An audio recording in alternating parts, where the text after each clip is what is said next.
Yeah. Actually, a little earlier, and I think what inspired Jack to do this is I was talking about my dear friend, who I will always have some reflected glory from just because I knew her, my dear friend Erin Pitsey, and what that was like meeting her, and why I actually think every so-called red pill man ought to get to know this woman and her work, even if you are not particularly interested in the topic of domestic violence, rape, and abuse.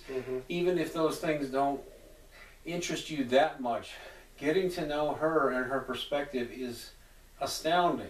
Now, I don't want to make it sound like a cult, because this is a woman with character flaws like all of us, right? But I had been interested in what we now call men's rights issues for a couple decades. I had read The Myth of Male Power by Warren Farrell and a lot of those other things. I think, and I had written many times and tried to promote male issues, especially in the areas of abuse, many times on my old blog, which had once been very popular. But nobody seemed to respond to it. So and actually I always found it depressing that I would write about it now and then while I was writing about other things like the Iraq War or whatever. No, like there would be like zero response when I would talk about domestic violence issues, and I would bring up issues of female perpetrated abuse. And like I said, that was interesting to me because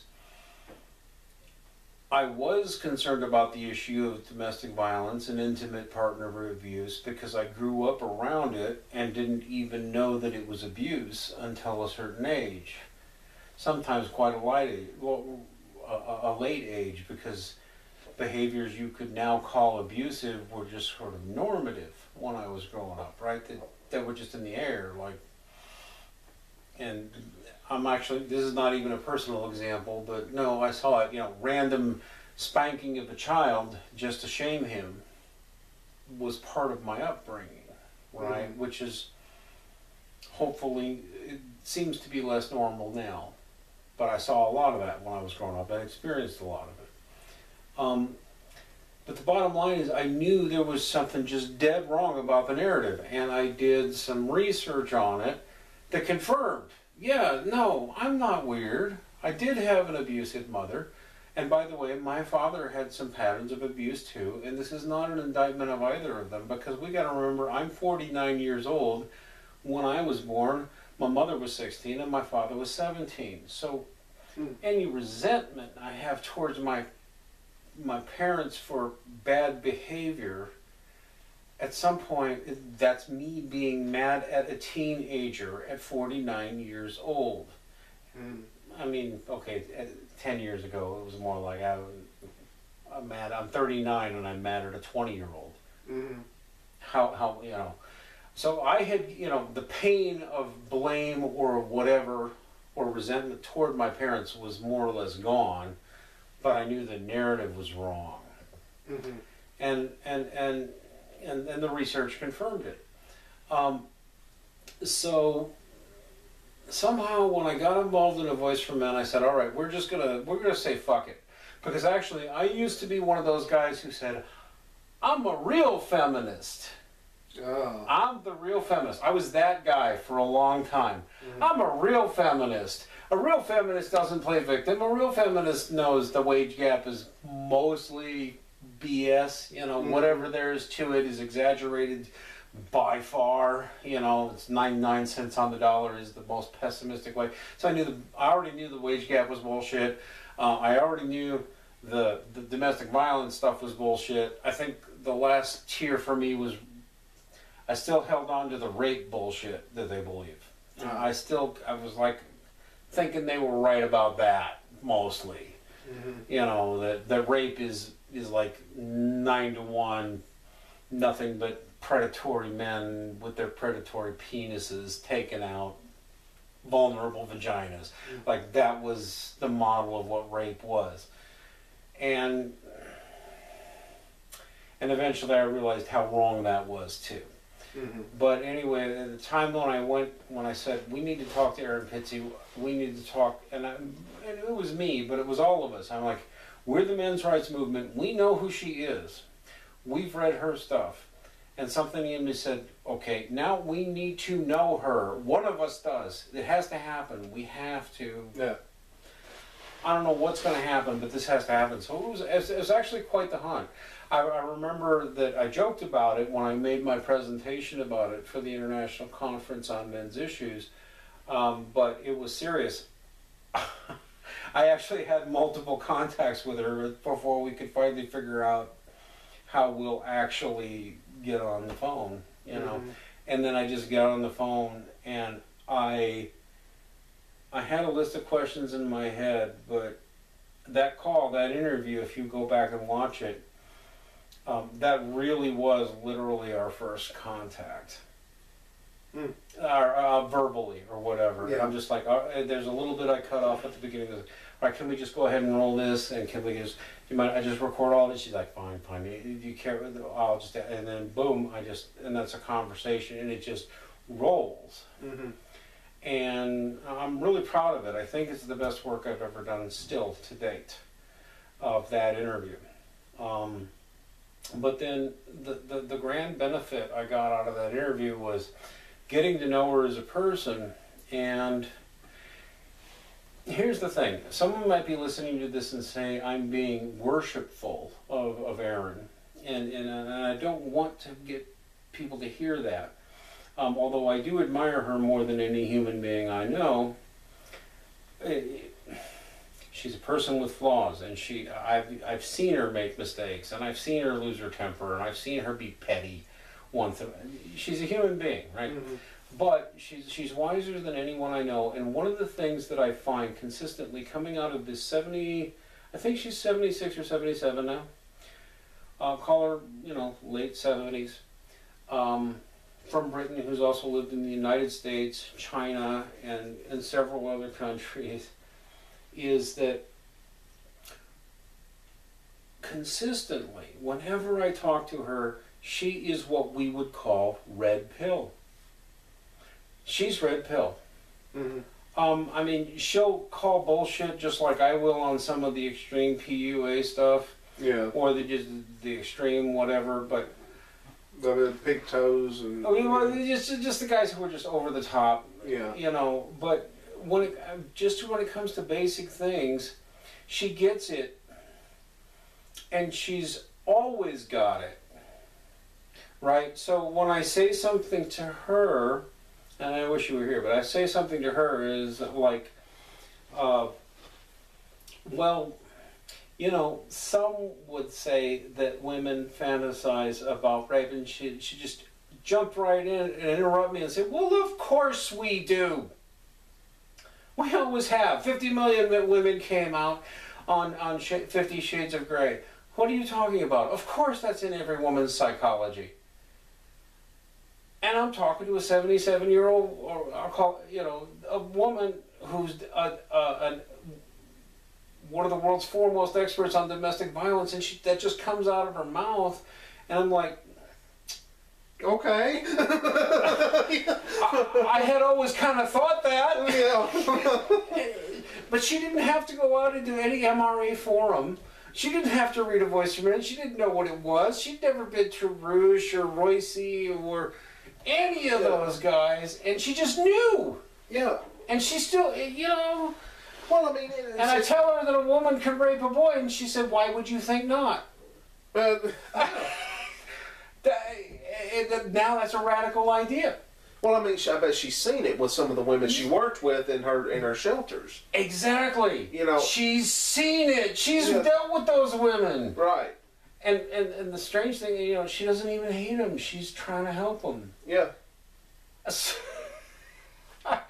And so this to me even points to the evil that is feminist ideology, because Erin didn't come from any ideological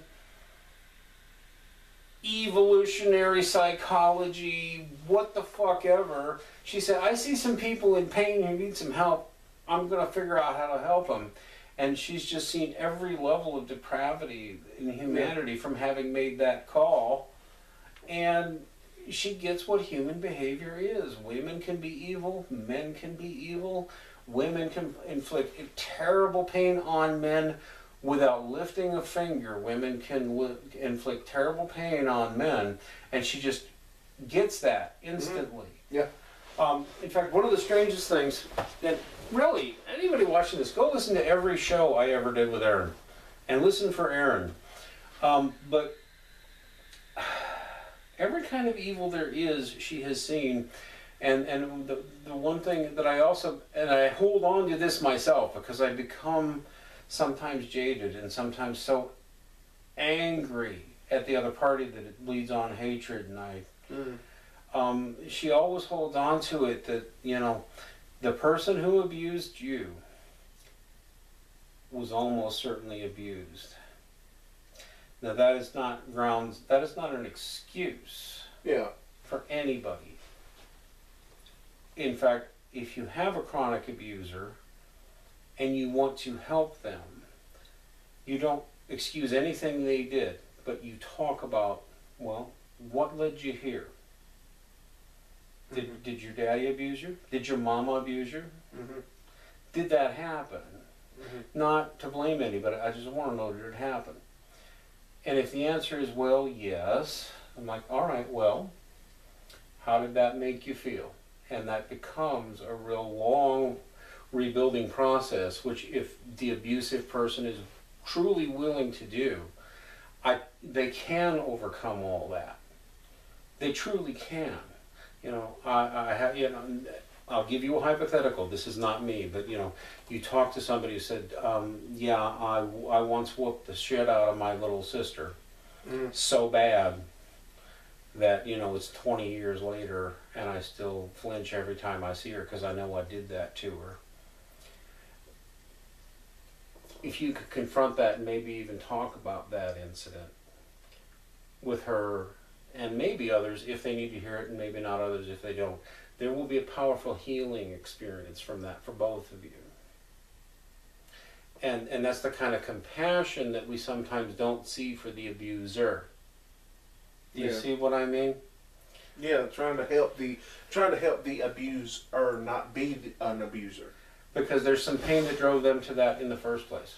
Yeah. Well, see, almost invariably. Well, see, it's male or female. Yeah, but it's been dominated by feminist ideology, and feminist ideology is we don't care about the abuser. We don't care about helping that person because that person's a man, and he's an abuser because he's a man. So let's throw him under the bus, and you know, and that's what we've been programmed with for the past how long? What? Forever. Yeah. Well, and the reason why Erin Pizzey is silenced and she's faced terrorist attacks and all that shit is because she would never bend. You know, even we've actually got 40 years of peer-reviewed scientific research that backs her up now, but she didn't have that. She had only her own personal experience, which she did get a couple papers published. She got at least one paper published in a scientific journal, but even that took her like 30 years. But she knew just from what she was seeing. The main problem with domestic violence is men womping on women. Bullshit. Bullshit. I'm right here. I'm seeing it. Yeah. Bullshit. Yeah. And what's got to be the most twisted thing about it is what she saw most of all, and you'll see this in her written work, what she saw most of all was that the abusive women needed help. Yeah. The abusive women who were womping on their kids, or maybe even doing inappropriate sexual touching with kids, maybe, and she worked with at least one woman who murdered one of her kids. I mean, we're talking about a woman who's seen just the worst you could see, and she's trying to heal them. Yeah.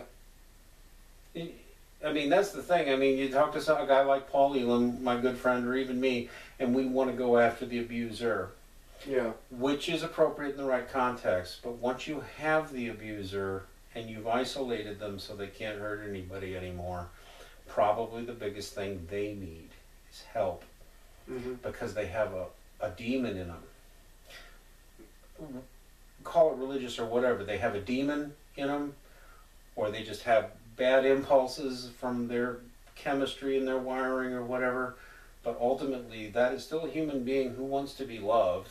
You're saying demon from a metaphor perspective. Yes, well, actually, I will just use the word demon and let you decide whether demon is truly a spiritual thing or purely a psychological instinct. Because I think both ways of expressing it are kind of valid.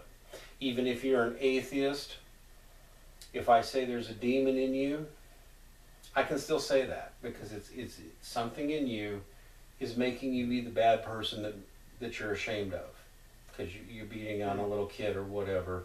Mm-hmm. And the better part of you knows better. I shouldn't have done that. You know, I shouldn't have touched that little boy. I shouldn't have whipped on that one. Whatever it is that made you the bad person. Yeah. Something in you drove you to that. So, I don't know if you're a spiritual, religious person, call it a demon. Go ahead. Does it matter if that's literally true or not? It's still an evil thing in you. Yeah. That you would love to heal or have purged. Mm-hmm. And that is what most abusers are. They're hurt and damaged children who never got to heal, so they took it out on the children that were near them. And that's what it really looks like. That's what most chronic abusive environment, that's what most rape looks like. Do you know something I found out in working with her and talking to other people? Do you know what the average age of a rape victim is? No. The average age of a rape victim is 15. Okay. 1-5. Yeah.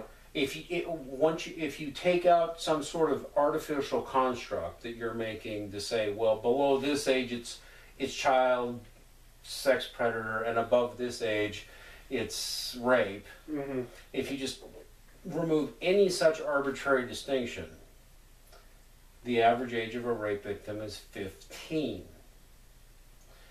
And yes, more people have experienced it than you think, but they're about as likely as to be male as to be female. In many cases, more likely to be male than female if you just start removing those artificial barriers. That is hard for women to hear, and that is hard for men to hear. And it's hard for them for different reasons. What do you think they are? Oh, it's the men don't want to be seen as victims, and the women want to be seen as the only victims, or the majority victims. I think that is unfair, because I think it's a little deeper than that. I think that view, although there are many feminist types who would agree with what would match that description, I think a deeper and more profound level, it looks like this. The man wants to be seen as strong, mm-hmm. and does not want to admit to having been vulnerable, for if he has ever been vulnerable, he might be again. Right. But the flip side that we never acknowledge is that the woman feels the same way about the man. She does not ever want him to be weak and vulnerable because it makes her feel vulnerable, because if he could be raped, why, he will not stop anyone from raping me, will he? So on a very deep level, I think women are actually more repulsed at the idea that sexual abuse of boys is common, because they think it makes the man lesser on a real instinctive level. I don't know. I want to say no to that, but you may be right. But my gut is to say no. I disagree with that. I think that women don't want to be. They even good women. Okay, mm-hmm. They still don't want to admit that they are capable of something like that. That their group, their gender, is capable of something like that on that large of a scale. I don't know why, but they just don't want to. Well, and this, I know we're changing the subject, but I think this is really important. and I know Aaron would support it, but whatever.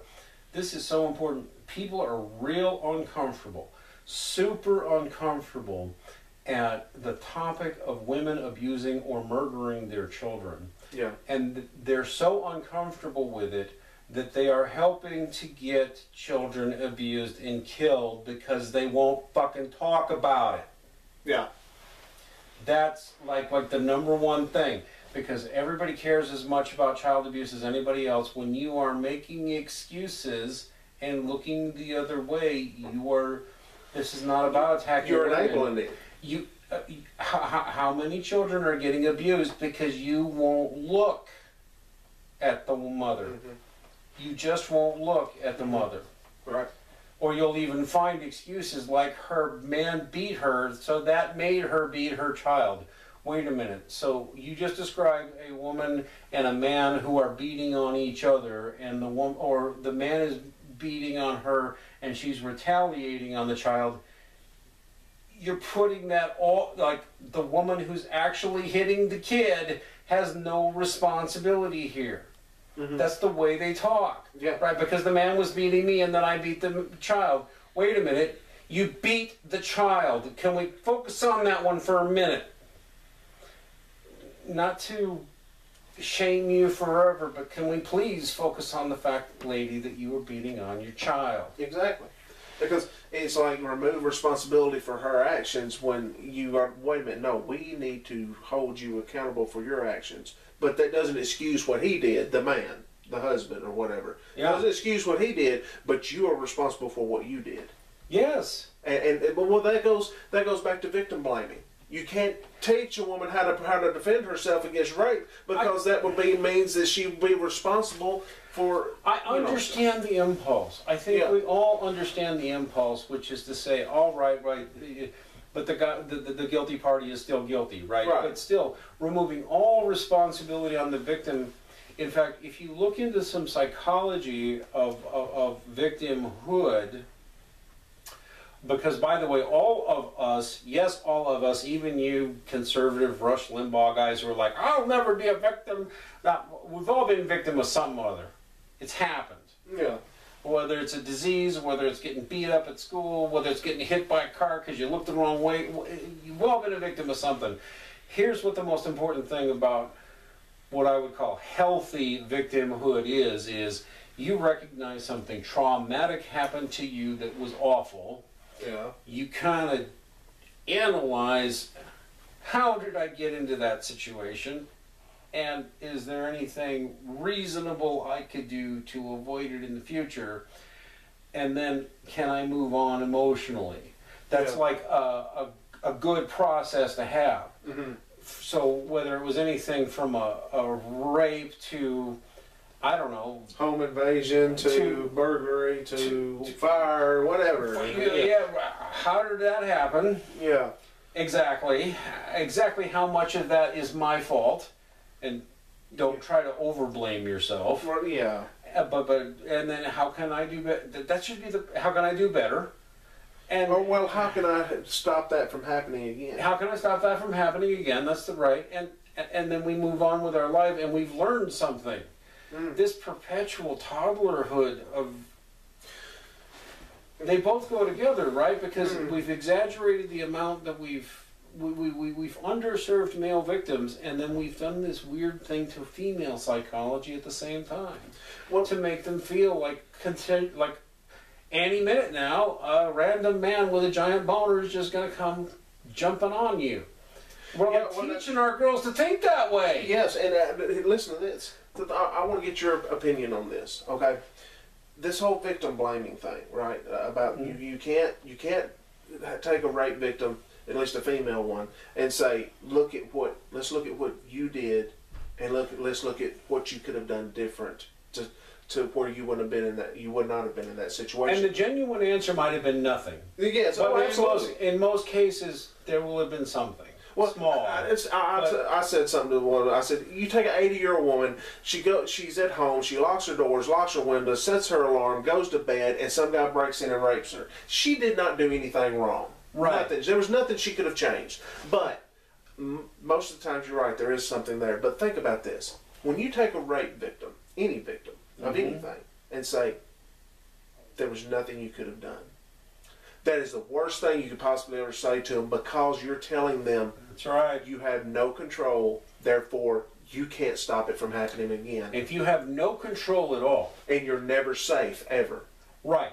And here's the, again, this is a needle that's really hard to thread. And those of us who are survivors still struggle with it a little bit. If we're on the healthy track as survivors, what we're looking for is that fine line between blaming yourself over things you were not truly in control of. Right. And you might even have to analyze the situation and say, well, all right, I'll own 30% of that. Or I'll own this. Well, maybe it was a case of sexual abuse when you were 13, and you will go ahead and own, all right, I was kind of turned on. Okay, you may need to own that. No, I'm giving a harsh one, because it's very, like in a case of sexual abuse, maybe you're 13 years old and something's happening with a 40-year-old. Okay. You may have to own, well, I genuinely was aroused. Because, like, I was aroused. So it's like, not like some kind of voodoo that made that happen. That I can still look at it and say, but it was wrong because X, Y, and Z. He's pawing my genitals. I didn't really want that, but I was kind of turned on and confused. But you have to own it as a victim, that you're part of, or even if something simple as you got severely beaten up by a bully, did you do anything at all to provoke him? At all? Yeah. Find that part of it, and still acknowledging it was wrong what happened to you. Yeah. Whatever it was. Yeah. Well, you're just talking about kids. Now, with kids, like let's say a 13-year-old boy or girl, either one, is raped by an adult, a 40-year-old adult. Okay, let's say that they were actually willing and wanting it to happen. It was still wrong, and they were not any at fault because they're a child. Well, the adult was the one that should have said, no, we don't, you're a child, no. There is a certain moral gray zone here that I think most sane people understand, which is that, great picture, go away. All right, hang on, we'll be there in a minute. 1 minute. We cannot end on this, or it'll sound so we'll out come of context. back. We'll come back. No, give us 2 more minutes. There's a certain gray zone. We all recognize that, what exactly happened between that 14-year-old and that 19-year-old. We all recognize there's a gray zone there, I think. Right? Yes. Right, but beyond that, there's some territory to cover here. So, but our friends want to talk to us, so. Yeah, well, yes, and there's a lot of states have a leadway there, like a 19-year-old and a 15-year-old is okay. We know there's a gray zone there, but that's a tough one. Yeah, it is. It is. All right, we'll be back in a minute, and we're gonna go take a picture, I guess. Okay, we're back on here. All right, well, let's explain about this beer that we were just told about while we were taking the group photo. Is a video coming on YouTube that you should definitely watch on Polyum's channel. Yeah. All right, this is Dallas Blonde. Deep Ellum Brewing Company, and it's a Dallas Blonde beer that supposedly Dallas Blonde goes down easy. but yeah, and this is a real beer. Yeah, it's a microbrewery there in Dallas. A fellow MRA here said he lives like a block and a half from them. But the feminists gave them a bit hard time about this Dallas Blonde goes down easy. And he said they put up with it for a couple days, and then they came out and said, you know what, fuck you if you can't take a joke. Well, and they that's stood the up thing, to the isn't it? And isn't that the thing, isn't it? And this is, I think that I frequently have a bone to pick with conservatives, and I have a bone to pick with them on a lot of levels, and I say that as a man who is, well, at least in presidential elections, since 1984, I've voted half Democrats, half Republicans, right? So I'm very much a swing voter, and my conservative friends sometimes really let me down when it comes to these men's and boys issues, and some of it does come down to that, because they will accuse me, or people like me who consider ourselves men's rights activists, of playing the exact same victim politics game that feminists do, that basically we're big fat whiners. Mm-hmm. And that's a standing bone. I mean, I've had conservatives, so-called conservatives, within the last 6 months write shit saying that about us. And what I always want to challenge them on that is what am I asking for that is not reasonable to any sane-minded person? Mm-hmm. Like, recognize that mothers beat on their kids just like dads do, Mm-hmm. sometimes more often. That is a truth that I think most people in their hearts actually already know. Why am I just playing whiner to point it out and ask you to recognize it? I didn't even tell you what to do about it. I did not even tell you what to do about it. I did not tell you what law you should pass. I did not tell you what funding program you should give. I asked you for one simple thing. Did you recognize that this is a thing? Yeah. That's my number one ask as an MRA. Did you recognize that this is a thing? And did you think we should do anything at all, government or not? Did you think we should do anything at all about it? Or should we pretend that it is not a thing? And you're talking about this, you're saying this to Like, conservatives. Yeah, to conservatives. Okay. Totally. Those conservatives who are out there telling us, I'm just whiners, I'm just asking you, can we start first by you recognizing that it is a thing, and for you not to be a coward and acknowledge that it is a thing? So that when we are discussing things like abuse or a rape or whatever in the public sphere, can you not at least look at reality and say, yes, abusive women are a thing? Mm-hmm. Decide whatever else. Start here. They're a thing, and they're not rare. Is that hard? Who should that be hard for? That's where I go, and I don't. This is why I don't care. You're gonna sit there and tell me I'm left wing, I'm right wing. Mm-hmm. I'm secret socialist, conservative, collectivist, statist, what the fuck ever. No. Can we just back up? This is a thing. Yeah. Boys are murdered more often than girls are. Can we say that this is a thing? Because it is. I didn't tell you what to do. I don't care what government program this or law. It's a thing. Do you see it? Do you see it at all? Because boys are raped more often than girls. That's a thing. I didn't tell you what to do about it. I told you it's a thing. And I don't know, maybe that's even a, you tell me. Is it a weakness in my approach that I don't have the answer? Or is the most important thing about my approach that I made you recognize that this is a thing? Little boys are bullied physically more than girls are. Little boys are raped more than girls are. Most homeless people are men.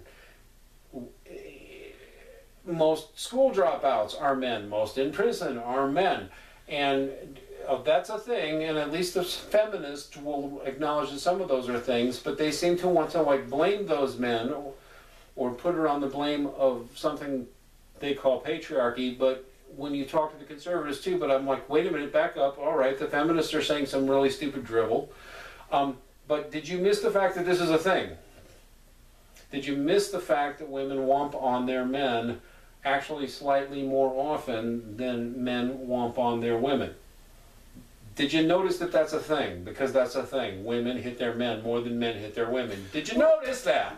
Or well, at least to get them to admit that a lot of the times they're hitting on each other. Well, that too. And that's hard to get them to admit that it's two people that get into a damn fist fight.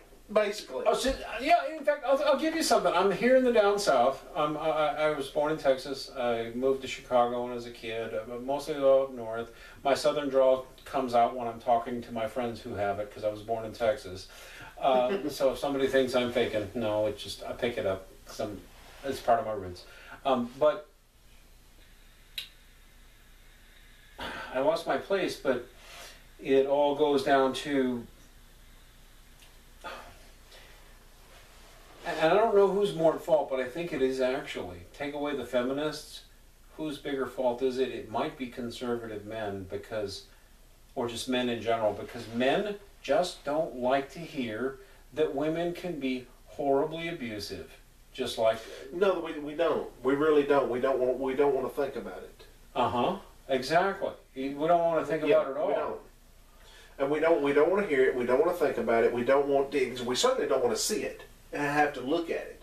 But the reason I think, and this is just my, me voicing just an idea here, is that when we're out in the world, we know that we're competing with other men. Let's say in our jobs, okay? We're climbing the corporate ladder, we're competing with other men.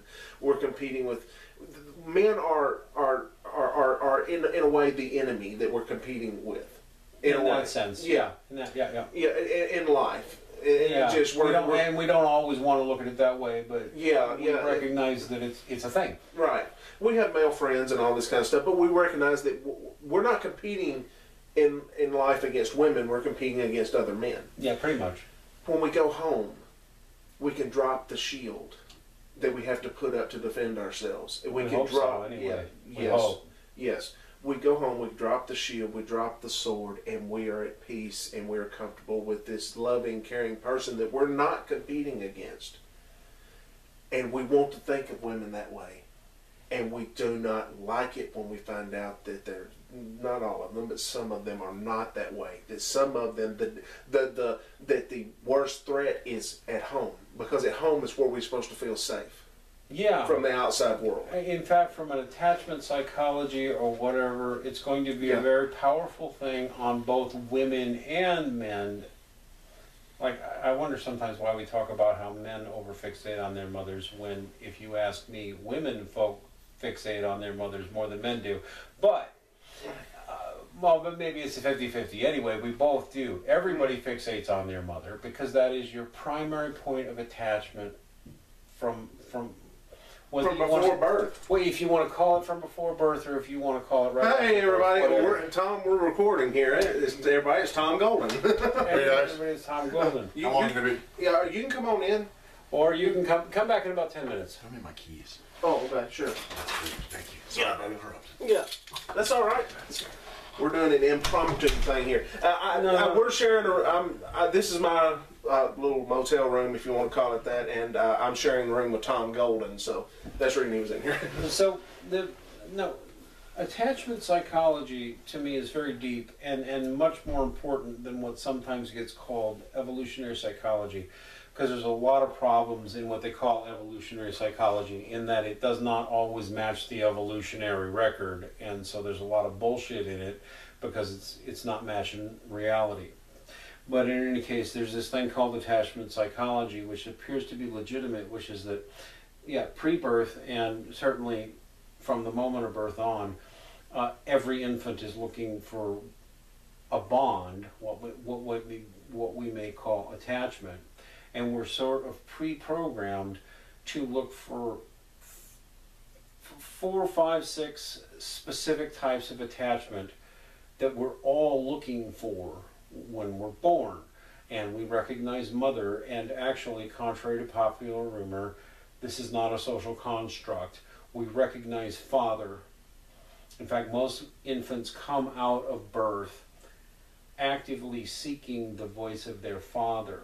And for the first 24 to 48 hours, every newborn infant is actually looking around wildly, trying to identify faces and match them to voices that they've heard throughout their 9 months. They're doing that for a day or two right after they're born, all of them. And they fix on, and of course, no brainer, right? Unless something really bizarre happened. First one's mom.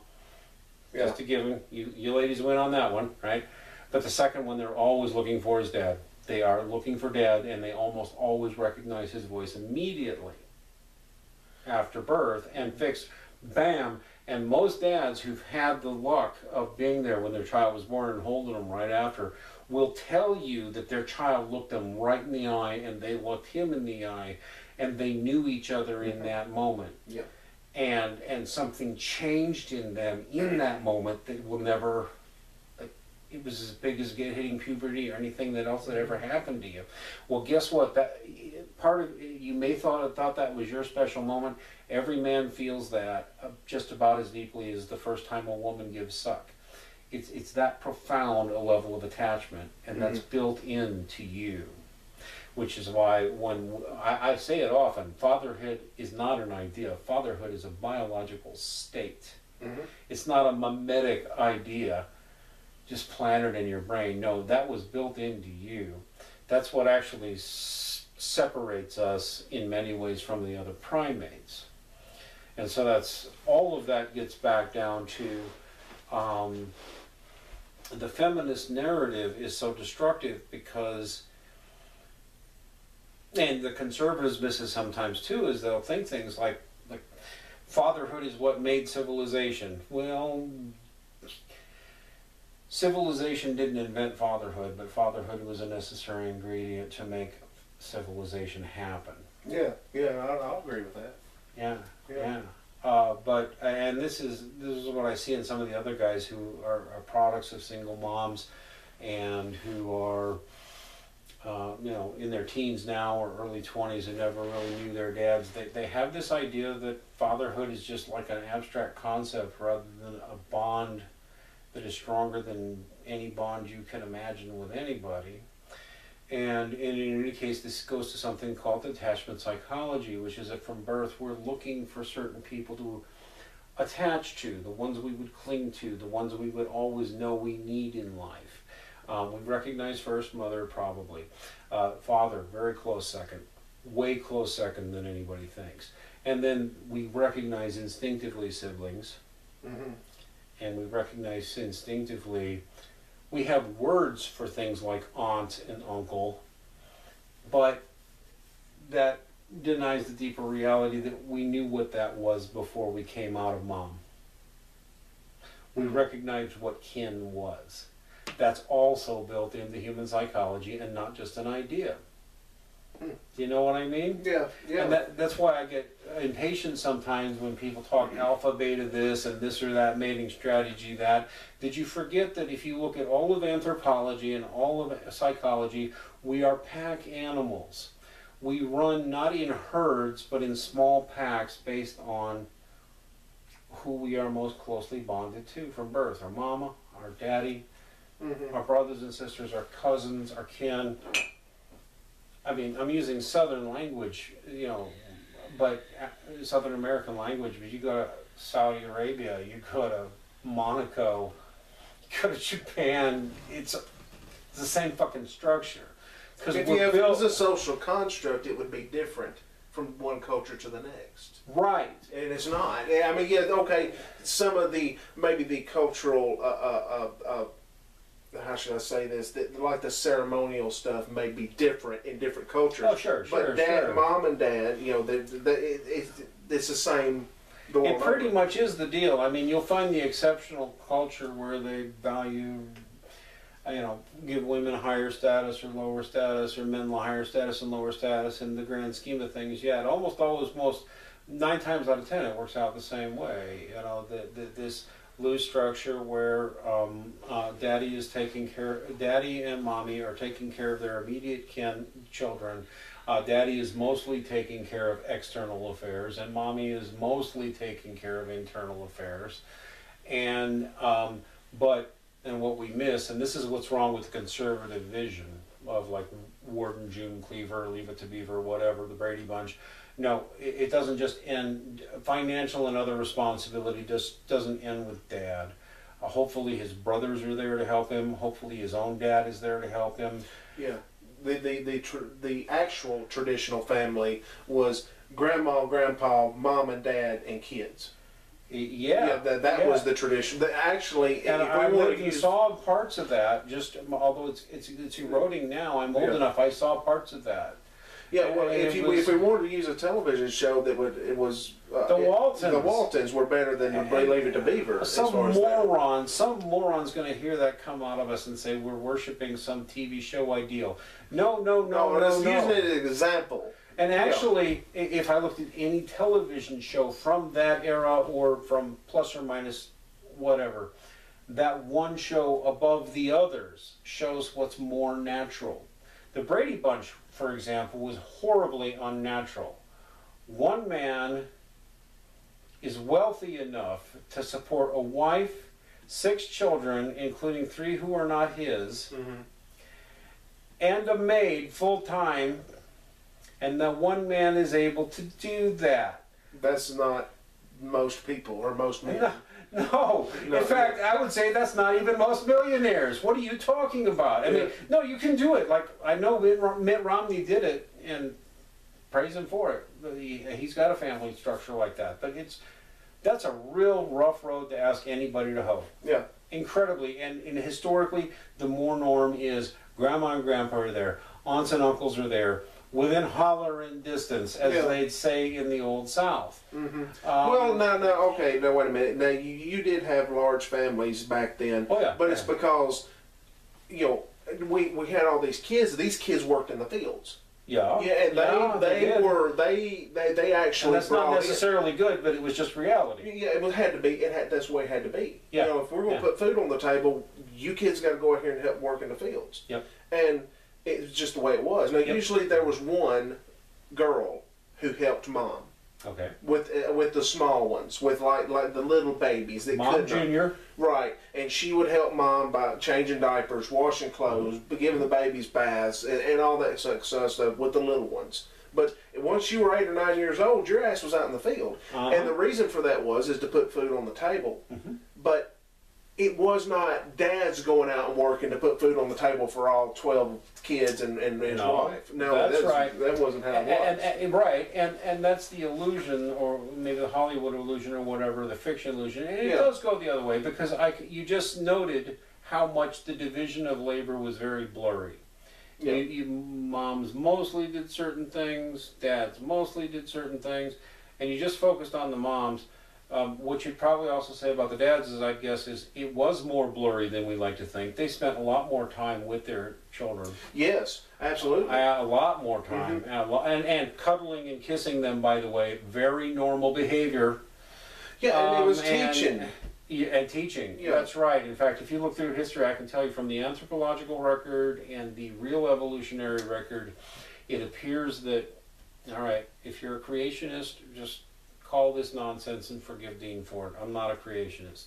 In the evolutionary record, it looks like before we were even what we would call Homo sapiens, before we were even that, about 1 million years back was when we can first target the fact that males began recognizing and